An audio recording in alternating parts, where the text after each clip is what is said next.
Hello, everybody. Welcome to chapter 16. There we go. I can do basic Roman numerals. All right.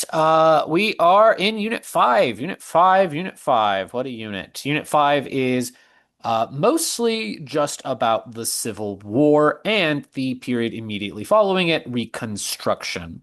This first chapter is really going to take a look at some of the more immediate causes of the Civil War. Back in Unit 4, you discussed the Mexican-American War, which is important, obviously. But that kind of sets the stage, really, for the uh, rest of the year in many ways, because it is the Mexican-American War helped lay the groundwork for a lot of the problems that are going to develop into the Civil War.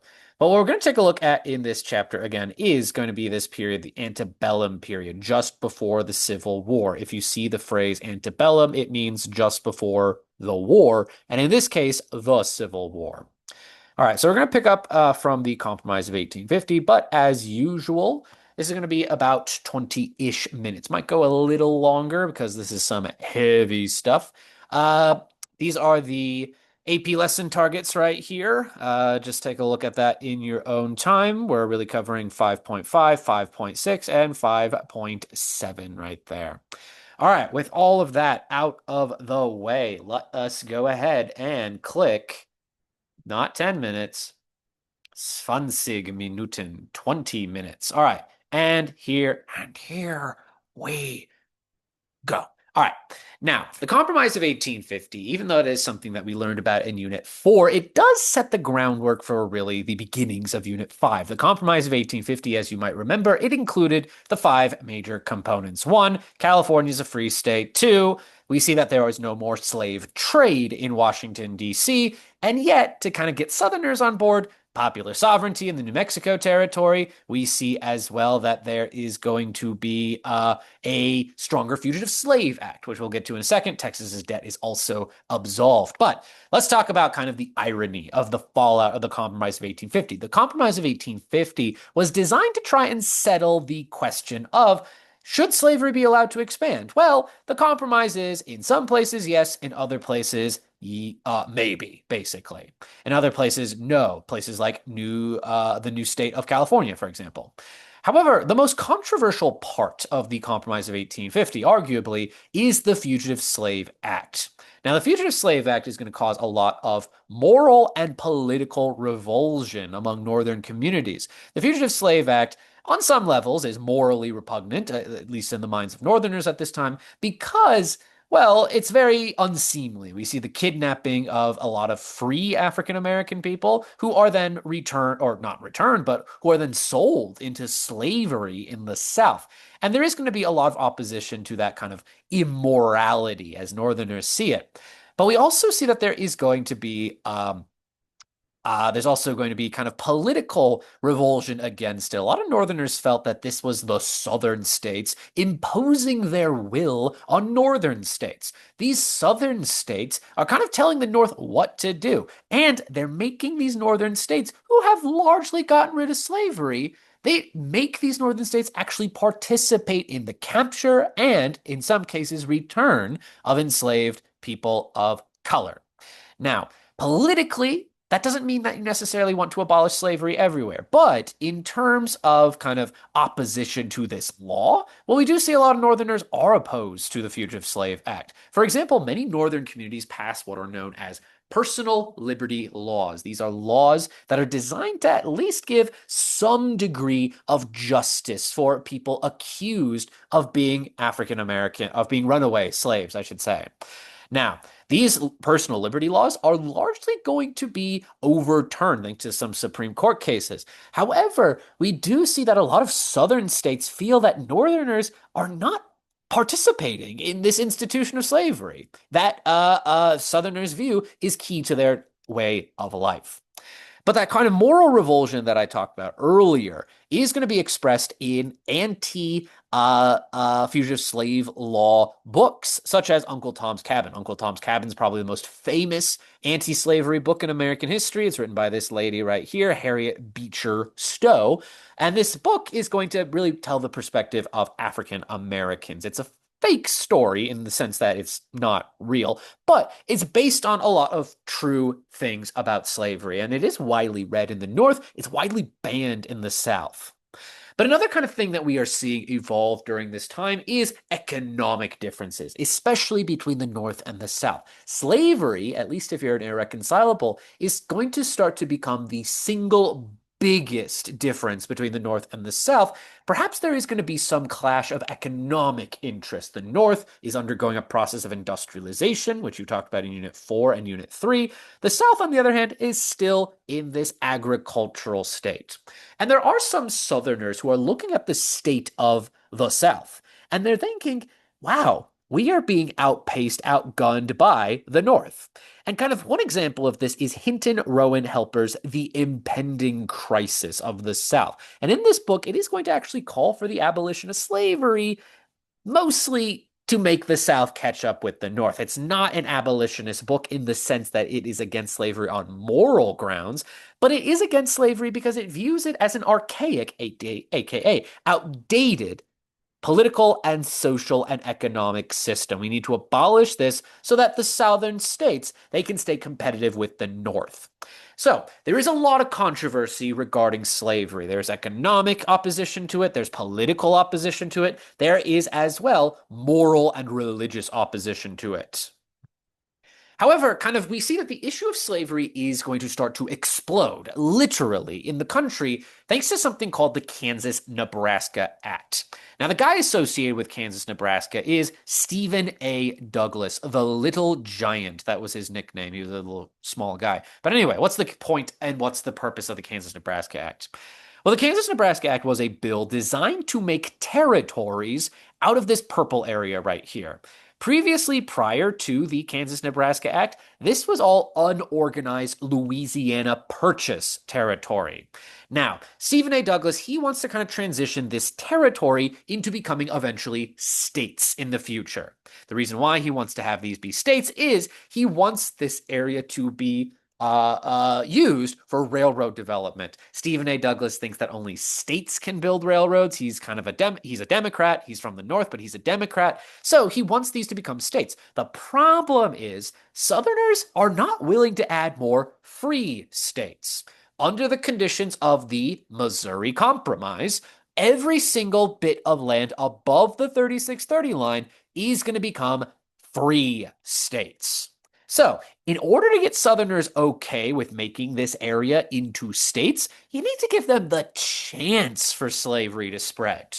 So, what does the Kansas-Nebraska Act then do? Well, what essentially it does is that it divides this Louisiana Purchase territory into two sections. There's the Nebraska territory in the north and the Kansas territory more in the south. Now, even though both of these are above the 3630 line, what the Kansas-Nebraska Act does is that it repeals the Missouri Compromise. It is going to allow for these territories, once they start the process of statehood, to apply based on popular sovereignty. Now, again, popular sovereignty, going back to Unit 4, it's the concept that a territory, its citizens, should vote what type of state it will become, what type of constitution that state will have. Will it be a state constitution that respects slavery? Will it be a state constitution that is against slavery? Now, this is going to be a very sectionally divided piece of legislation. Even though it is proposed by a Northerner, Stephen A. Douglas, most of its support comes from Southerners. Now, what is the effect of the Kansas-Nebraska Act? Well, the Kansas-Nebraska Act is going to be extremely controversial. It breaks up a lot of the regional unities that we saw in the Democratic and Whig parties. Now, prior to Kansas-Nebraska, both of these parties, they included Southerners and Northerners.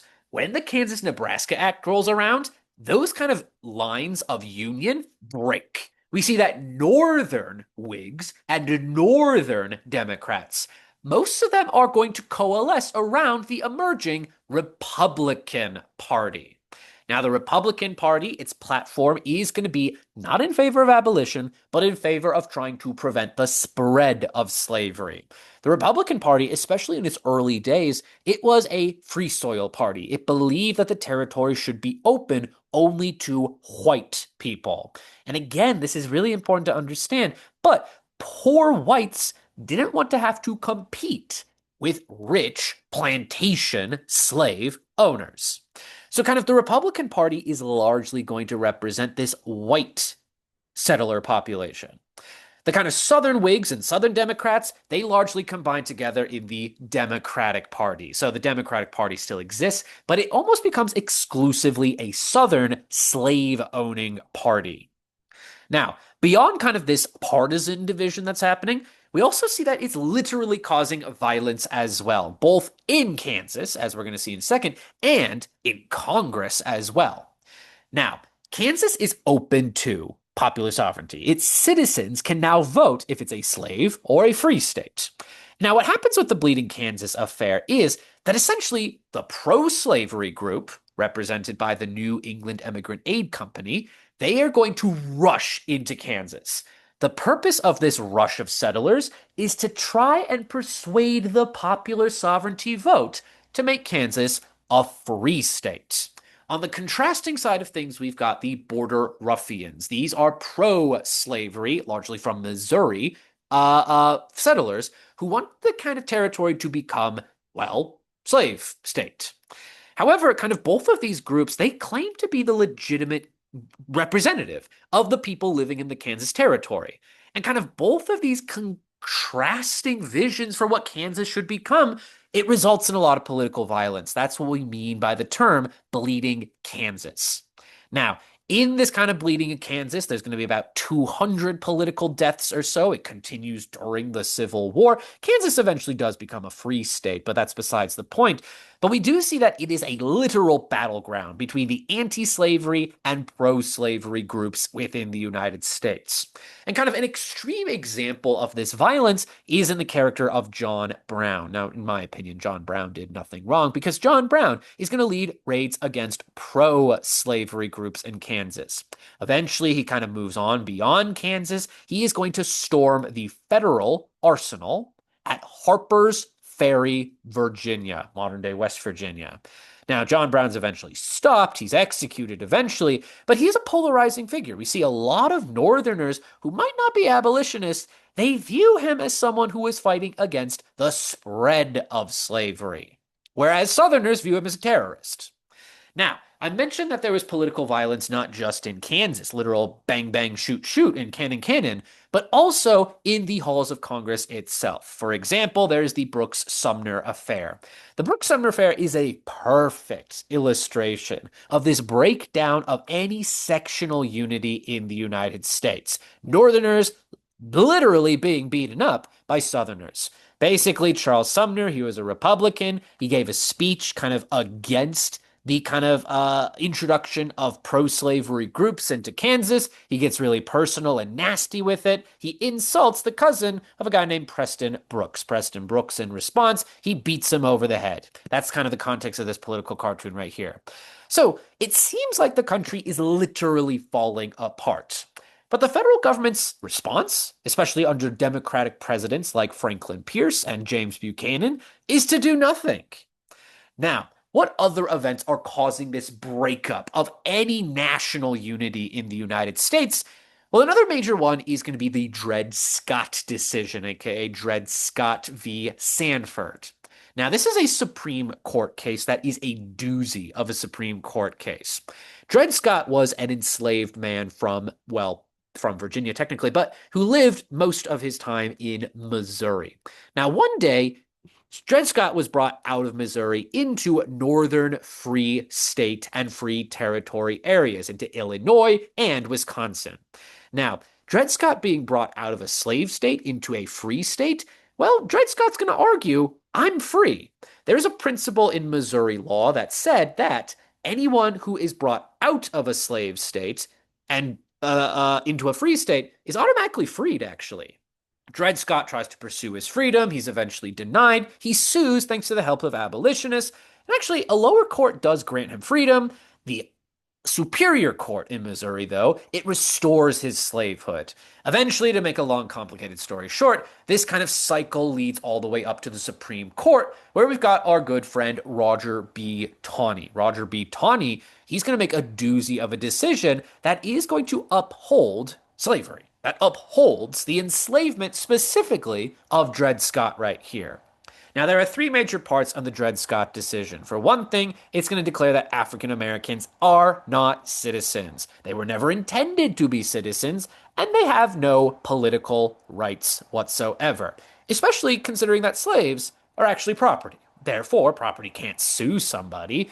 Dred Scott decision is going to deny citizenship rights to African Americans by the federal government. The second part of the Dred Scott decision is that states, they actually don't have to respect these ideas known as the once free, always free principle. Basically, if you're brought into a free state, and you're returned to a slave state, you're not automatically granted freedom as you might have been in the past. But the most controversial part of the Dred Scott decision is almost the national spread of slavery. Under the Dred Scott decision, we see that the government, the Supreme Court, is going to rule that the federal government actually does not have the power to regulate slavery. Slaves are property. Property is a fundamental natural right. The government can't take away natural rights. Therefore, using syllogism or whatever, the federal government can't take away slaves. They cannot regulate it. So all prior attempts to ban slavery in territories, it goes up in smoke. And that is going to alienate a lot of Northerners. Northerners feel that there is a conspiracy of slave owners to make slavery a national institution. Northerners generally did not want slavery to spread to Western states. They didn't want more slave states represented in the Senate, and they wanted that land open to white, poor farmers. Now, it's in the context of the Dred Scott decision that we got to talk about Abraham Lincoln. Now, what's the deal with Abraham Lincoln? Abraham Lincoln, former Whig representative from Illinois, he eventually is going to join the Republican Party. Now, Lincoln's views on slavery is mostly going to be confined to his belief that the territories should be open to poor white farmers. Lincoln is not an abolitionist, especially in his early political career. He will become an opponent of slavery, but he mainly doesn't want it to spread into the territories. Again, that should be open to white people. Now, what makes Lincoln into a national celebrity, a political figure, is going to be the Lincoln-Douglas debates.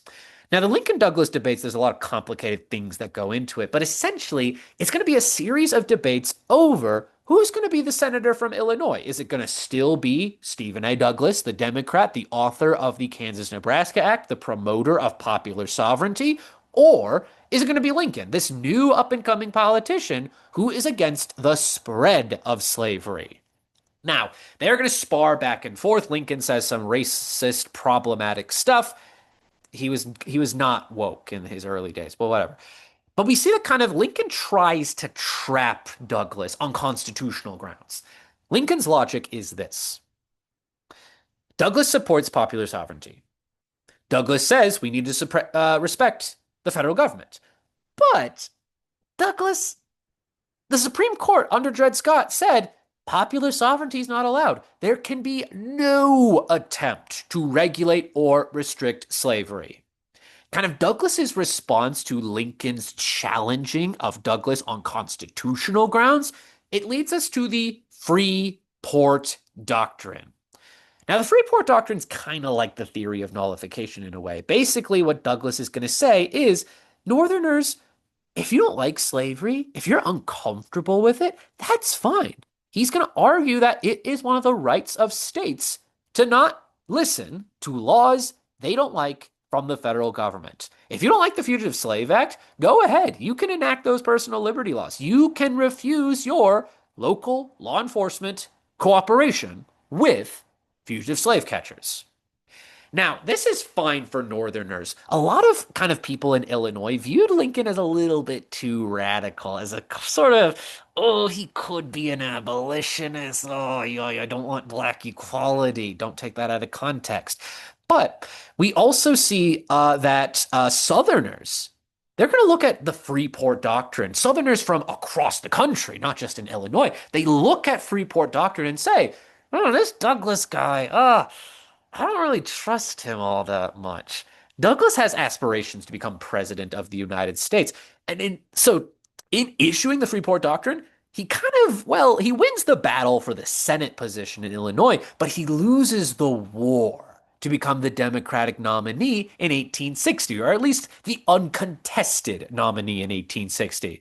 But on the other hand, Republicans look at Lincoln's performance and say, this guy's a moderate. This guy is clearly not a crazy wacko abolitionist. Maybe he should be our candidate in 1860.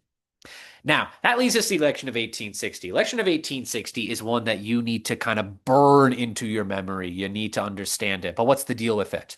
Well, essentially, 1860 was really two presidential elections being held at the same time. And it's largely going to fall on regional differences in the North and in the South. In the North, it largely was a contest between Lincoln and Douglas. Northerners, they don't really trust the more pro-slavery politicians like John C. Breckinridge or a guy named John Bell. Now, kind of Lincoln's platform is, again, the Wilmot Proviso, no slavery in the territories. Whereas Douglas, his kind of position is popular sovereignty. Now, it seems like Douglas is going to be the Democratic nominee, but unfortunately for him, Southerners refuse to accept his nomination. They view the Freeport Doctrine as not being pro-slavery enough. So the Southern Democrats, they form the Southern Democratic Party. They're going to have John C. Breckinridge be the representative for their party. And his whole platform is slavery needs to be protected and upheld by the national government. I'm going to listen to the Fugitive Slave Act. I'm going to follow through on the Dred Scott decision. Now, I'm almost done. Now, we see that kind of Lincoln is going to win this election. He does not win the popular vote. He wins a plurality. He wins 40%. He does win the Electoral College, though. Now, Southerners are going to look at Lincoln's victory and going to say, wow, the North can kind of just do whatever it wants and elect a guy we view as being hostile to slavery. Now, Lincoln wins every single free state. He doesn't even appear on the ballot in Southern states. Southern states just crossed out his name. He wasn't even a choice for Southerners. And Southerners look at the economic, the political, the population power of the North, and eventually are going to say, well, the North can just do whatever it wants. Why should we stay in the country? So it's in response to Lincoln's election that several states begin leaving the Union. The first to go is South Carolina. It's followed by other deep South states. Basically, all of these states that voted for Breckinridge on this map right here, all of the red states that voted for Breckinridge. Now, why did the South secede? Well, it was largely to defend slavery. Lincoln's election, seemingly, meant that slavery could eventually be abolished one day. It certainly meant the dominance and power of northern states. So kind of in order to defend slavery, that is kind of the big reason why there is secession. Most politicians in the South are slave owners. We see that a majority of the population, they kind of aspired to one day be slave owners. And in general, there's kind of this fear that a cherished way of life, a peculiar institution, could be abolished. Remember, slavery is absolutely key to Southern identity ever since the colonial period, and Lincoln's election seemingly threatened that. So even before Lincoln becomes president, even before he takes the oath of office in March of 1861, the South leaves, and it sets us on a path for civil war. All right, well, that's enough out of me. Thank you so much. God bless the Union. The Union forever. Hurrah, boys. Hurrah. Down with the traitor. Up with the star. Now, I'm trying to find... There it is. Okay. Thank you, guys. We will see you. I will see you next time. Bye-bye.